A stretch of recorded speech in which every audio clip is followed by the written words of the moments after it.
Philippines. Good day, JHCSEs. We are live in JHC Studio, Mati San Miguel. This is Bonakid News. Benigno Aquino III has a big contribution in health, industry, law, development of ICT, Education, agriculture, and micro-satellite.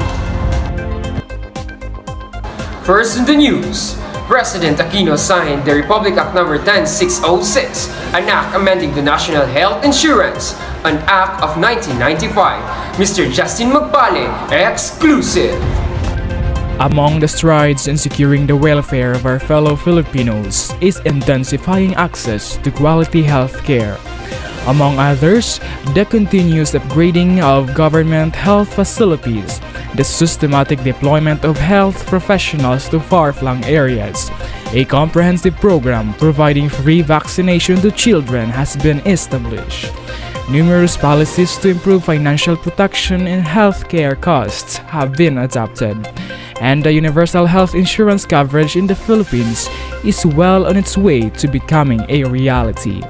On June 19, 2013, President Aquino signed the Republic Act No. 10606, an act amending the National Health Insurance Act of 1995, which mandates the provision of comprehensive healthcare services to all Filipinos through a socialized health insurance program that will prioritize the healthcare needs of the underprivileged, sick, elderly, persons with disabilities, women, and children.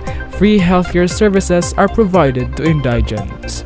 PhilHealth now provides the poorest Filipino households with full coverage of expenses for medical procedures such as maternity and newborn care packages, as well as treatment for selected catastrophic diseases such as dengue, pneumonia, breast and prostate cancer, and childhood acute leukemia. This is Justine Earl Jericho H. Magpale of Bonakid News. And the second news, on May 15, 2013, President Benigno Aquino III signed the Enhanced Basic Education Act of 2013, institutionalizing the K-12 Basic Education Program. Mr. Christian Reposora, exclusive. On May 15, 2013, President Benigno S. Aquino III signed the Enhanced Basic Education Act of 2013, institutionalizing the K-12 Basic Education Program, which covers 1 year of kindergarten and 12 years of basic education, 6 years of primary education, 4 years of junior high school, and 2 years of senior high school. The expanded curriculum will provide sufficient time for the mastery of concepts and skills, thus developing lifelong learners. The senior high school core curriculum, in particular, helps ensure the basic education graduates' readiness for tertiary education, as well as provides specialized training and preparation for specific career options. The decongestion of the previous basic education cycle, which taught a 12-year curriculum in just 10 years, effectively places the country on par with that of international standards. President Benigno Simeon Aquino's implementation of K-12 effectively addresses the necessity of making our education system responsive to global education system. This is Christian Rebosora from Bonakid News. In 2012, the Philippines recorded as one of the strongest years for growth. Ms. Mercedita Cunol has the report. In 2012, the Philippines recorded one of its strongest years for growth, surpassing all expectations. The first quarter GDP of 2013 recorded at 7.8%, further raised the bar among the community of nations and exceeding even our growth trend. Lead credit ratings agencies have placed the Philippines at the investment grade level, even as they predict continued favorable economic prospects for our future. And these gains of good governance are being translated into the improvement of the quality of the life of all Filipinos, particularly the poor and the vulnerable. Social services continue to receive the highest share of the national budget with social intervention and protection programs at the core of our poverty reduction thrust. This is Mercedita Scandalio Cunol reporting.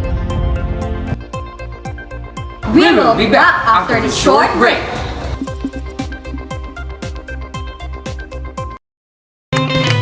Pag 3 pataas, mag-Bonakid Preschool 3 plus. Pag 3 pataas, mag-Bonakid Preschool 3 plus. Kaya moms, pag 3 pataas na sila, bigyan sila ng Bonakid Preschool 3 Plus for a triple boost advantage in growth, energy, and immunity. Pag 3 pataas, mag-Bonakid Preschool 3 plus. Batang may laban.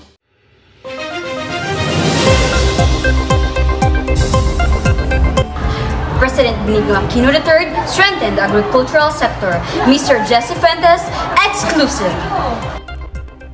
In its goals to attain inclusive economic growth, one of the specific objectives of the administration of President Benigno S. Aquino III is to strengthen the agriculture sector. Only during the Pinoy administration, 16 years after the enactment of AFMA, that government finally allocated a budget for small farmers and fisherfolk credit, clear access to formal financing assistance for small farmers and fisherfolk, aside from the appropriation of fresh funding for agri-fishery credit. The Pinoy administration is also making formal loans for production and alternative livelihoods more accessible to small farm and fishing households. Increased access to formal financing for small farmers and fisherfolk. By 2014, the 2 billion pesos amount of DAACPC loans released for the year to small farmers and fisherfolk was already 58% more than the total amount that was released in 2010. This is Jesse Angelo Fuentes, Bonakid News. And for the fifth news, President Aquino signed the Republic Act No. 10844, otherwise known as the Department of Information and Communication Technology Act of 2015. Ms. Shira May Saladaga has the report. Republic Act No. 10844, otherwise known as the Department of Information and Communication Technology Act on 2015, which was signed into law on 23 of May 2016. In accordance to the law, the Department of Information and Communication Technology, or DICT, shall be a primary policy, planning, coordinating, implementing, and administrative entity of the executive branch of government that will plan, develop, and promote the national ICT development agenda. The DICT shall strengthen its efforts on the following focus areas: policy and planning, improve public access, resource sharing and capacity building, consumer protection and industry development. Apart from this, the DICT is expected to spearhead the following endeavors: nation building through ICT, safeguarding of information, and advancement of ICT in the Philippines. This is Charmy Ensaladaga reporting. DOS Chief, Aquino's instrumental in depth of PH microsatellites. Ms. Kyla De La Torre, exclusive. President Benigno Aquino III contributes to the science and technology community, which include the development of the country's microsatellites. President Aquino is fondly called Pinoy by his countrymen, has contributed immensely to the science and technology community. The DOST chief cited that Aquino was instrumental in the development of PH microsatellites Diwata 1 and Diwata 2 under the Stamina 4 space program. Diwata 1 is the first microsatellite owned by the Philippine government involving Filipino engineers in its development. The historic launch of the 50-kilogram satellite was held on March 23, 2016. The launch of Diwata 1 is considered as a milestone in the Aquino administration and in the country's space technology. Diwata 2 was launched into space on October 29, 2018.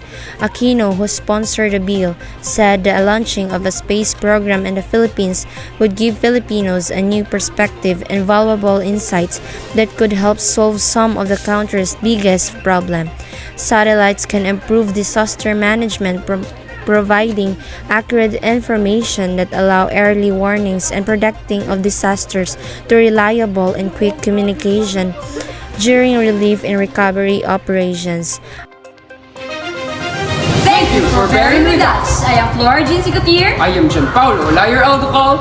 This is Bonakid News. Let us not forget that our Christmas is fast approaching. 75 days to go. And that's all. Thank you.